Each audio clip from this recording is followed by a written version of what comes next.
Your battle within on the David and Goliath channel. We're going to look at the next couple of thoughts here in the mindset series is self-deception, which can be quite strong and eroding and destructive to your future.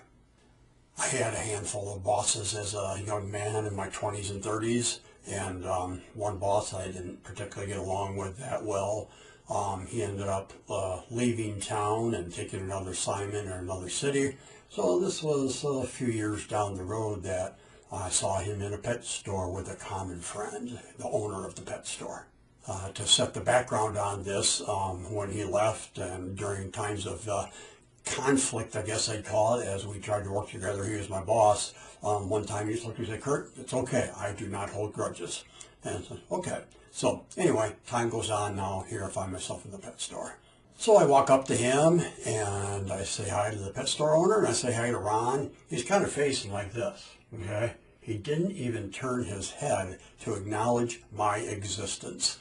So I talked to the pet store for a couple of hours. He stood there frozen like a statue and then started talking to the pet store owner, never acknowledging I was even there. And I walked away, and quite honestly, I wasn't upset. I honestly felt bad for the guy. You know, we all make mistakes, and we all have a future that we got to deal with, and we all have to deal with things in the past. None of us are perfect. And so this isn't even really him not owning his side of the issue. There's always two sides to an issue. Always two sides to an issue. Rare is there a true 100% victim. There is, but rarely, okay, especially as adults.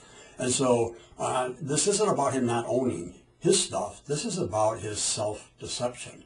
It's about him being able to look me in the eye. Not that long before this encounter, 3, 4, 5 years, something like that. "Oh, Curt, I'm a person that never holds grudges." Well, that was a grudge on steroids when you treat someone like that. You can't even treat someone that you had difficulty in the past. It's like you might a stranger. So yeah, he held grudges. Self-deception will really hinder your progress of what you wish to accomplish in life. And for many, it's a battle within that needs to be realized there's a battle within. Divorce Cover Workshop for many years as another example. And one of the keys of people getting through divorce was I would tell them, listen, I want you to write down the percentage of the divorce that was your fault. The percentage you feel was your fault. Now, but here's a rule. You can't pick 1%. And I'm sorry, you can't pick 0% and you can't pick 100%. You can pick 1% or you can pick 99%, but you can't pick 0 or 100. And so then they would do that. Went through, they would write down their number. Rarely would someone do, I think it was only once or twice someone put 0%. They truly thought they were entirely victim. I don't know if they were or not, that's their life. Well, this is what I do know.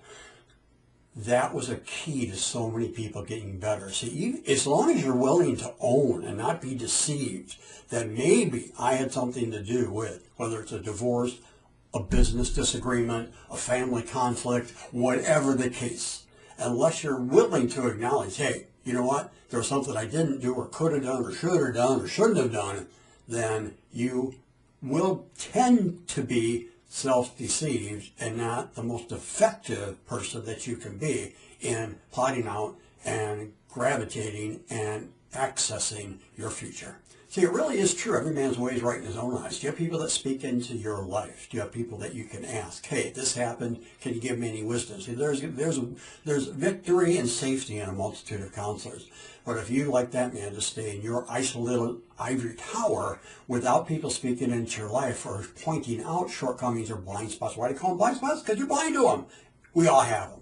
Do you have people that love you enough to confront you in love or even talk to you in love about those shortcomings that might hinder you fulfilling your destiny and your future? The battle within. This is a tough one. It's a lifelong one, but it must be, I guess, raised in your mind to more of a cognizant level so you realize that's going on when, especially when difficult times come.